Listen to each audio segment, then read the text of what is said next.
Good morning all students. Next आप लोगों को फीटल स्कल में के बारे में पढ़ाएंगे। तो फीटल स्कल में सबसे पहले हम स्कल के बारे में पढ़ेंगे।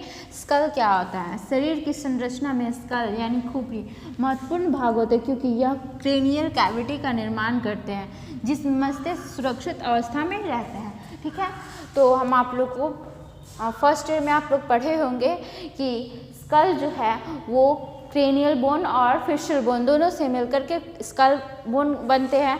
ठीक है, तो स्कल में क्रेनियल बोन जो है वो क्रैनियल कैविटी का यानी क्रैनियल कैविटी मतलब गुहा, एक खोखला स्थान बनाते हैं जिसके अंदर हमारा मस्तिष्क यानी ब्रेन सुरक्षित रहता है, क्योंकि हमारे मस्तिष्क से ही सुनना, बोलना, फिर किसी को चीज़ को महसूस करना, भूख लगने की लग रहा है तो उसको महसूस करना, देखना, ये सारे जो फीलिंग्स हुए, ये सारे चीज़ सारे कार्य जो है वो ब्रेन के द्वारा होते हैं। ठीक है, ब्रेन के द्वारा हार्मोन्स का सिक्रेशन के बारे काम करना, ये सारे जो है वो सब मस्तिष्क के द्वारा ही होता है। ठीक है, तो इसलिए हमें मस्तिष्क को सुरक्षित होना बहुत ही ज़रूरी होता है। तो यह स्कल जो हुआ आपको, स्कल हमारे शरीर का सबसे महत्वपूर्ण भाग इसलिए कहा गया है। ठीक है, और क्रेनियल जो बोन है वो क्रेनियल कैविटी का निर्माण करते, गुहा का निर्माण करते, जिसके अंदर हमारा ब्रेन सुरक्षित रहता है, ताकि चोट लगने से, कोई भी तरह का चोट लगता है तो हमारे ब्रेन पर असर ना पड़े। ठीक है, तो फिर इसके बाद है भ्रूण के स्कल व बॉडी के अनुपात में अंतर होने से प्रसव में सहायता होती है। हम लोग पढ़ रहे हैं फीटल स्कल यानी भ्रूण के खोपड़ी के बारे में। तो भ्रूण का जो बॉडी होता है और स्कल होता है, उनमें अंतर होने के कारण, उनमें डिफरेंस होने के कारण प्रसव में बहुत ही सहायता प्रदान होती है। ठीक है, फिर है भ्रूणीय खोपड़ी के निम्न भाग प्रसव की दृष्टि से महत्वपूर्ण होते हैं। ठीक है, भ्रूणीय फीटल स्कल जो है वो प्रसव को देखते हुए, प्रसव की महत्वपूर्ण, प्रसव में स्कल के भाग का महत्व योगदान को देखते हुए उसको निम्न भागों में बांटा गया। फर्स्ट है वर्टेक्स, सेकंड ब्रो और थर्ड फेशन। ठीक है, तो वर्टेक्स किसे कहते हैं? तो यह भ्रूणीय कपाल का चतुष्कोणीय भाग है। ठीक है, चतुष्कोणीय, ये देखिए, ये आपको देख रहे हैं, ये आपको फीटल स्कल है। फीटल स्कल में ये आगे वाला भाग जो हमारा फेस हुआ, तो ये आगे वाला भाग हुआ जिसको हम चेहरा कहते हैं, तो उसको हम फेस भाग कहेंगे। ये फेस भाग हो गया। ठीक है, ये आगे वाला फेस भाग हो गया। फिर फेस भाग नाक का से लेकर के पूरा नीचे ठुड्डी तक के भाग को फेस भाग कहें।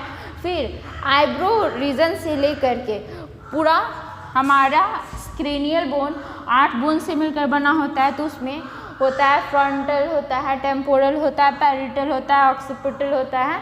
तो ये सारे बोन्स पाए जाते हैं। ठीक है, तो आईब्रो होता है, तो आईब्रो से लेकर के ये फ्रंटल बोन जो होता है उसको हम ब्रो रीजन कहते हैं। ठीक है, और ये आपको सर में, मतलब आपको ऊपर वाला भाग जो हुआ, जो पैरेटल बोन से एरिया बनते हैं, तो उस पैरेटल बोन वाले एरिया को वर्टेक्स रीजन कहते हैं। वर्टेक्स एरिया हो गया। ठीक है, तो वर्टेक्स जो है वो भ्रूणीय कपाल का चतुष्कोणीय यानी 4 कोना वाला भाग होता है, जो चारों तरफ से अलग अलग संरचनाओं द्वारा घिरा होता है। ठीक है, तो उसमें ये 4 कोना वाला भाग है जिसमें चारों तरफ से अलग अलग संरचना से घिरा हुआ होता है, जिसका अग्र यानी आगे वाला भाग जो है वो ब्रेगमा या एंटीरियर फोंटानेल, इसको जब बच्चे जन्म लेते हैं तो उनके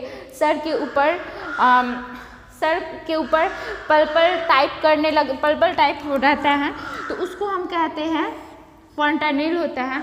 तो उस फोंटानेल को हम ब्रेगमा भी बोलते हैं।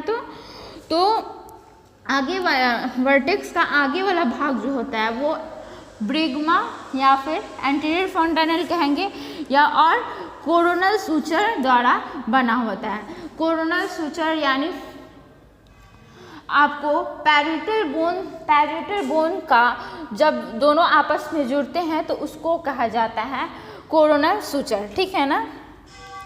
जब दो पैरिटल बोन आपस में जुड़ते हैं तो उन दोनों के सूचर को कोरोनल सूचर कहते हैं तथा पश्च सतह पर लैम्ब्डा एवं लैम्ब्डा जिसको हम पोस्टीरियर फॉन्टेनल भी कहते हैं व लैम्बॉयड सूचर, ये आपको देखिए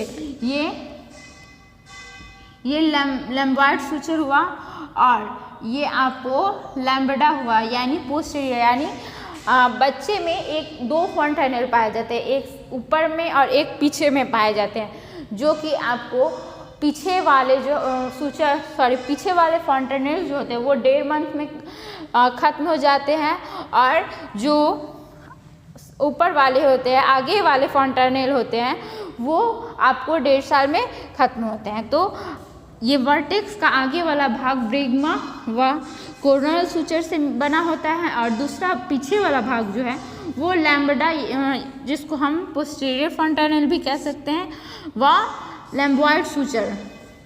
लैम्बॉयड सूचर जब ऑक्सीपिटल बोन और पैरिटल बोन दोनों आपस में जुड़ते हैं तो उन दोनों के सूचर को लैम्बॉयडल सूचर कहते हैं, ठीक है।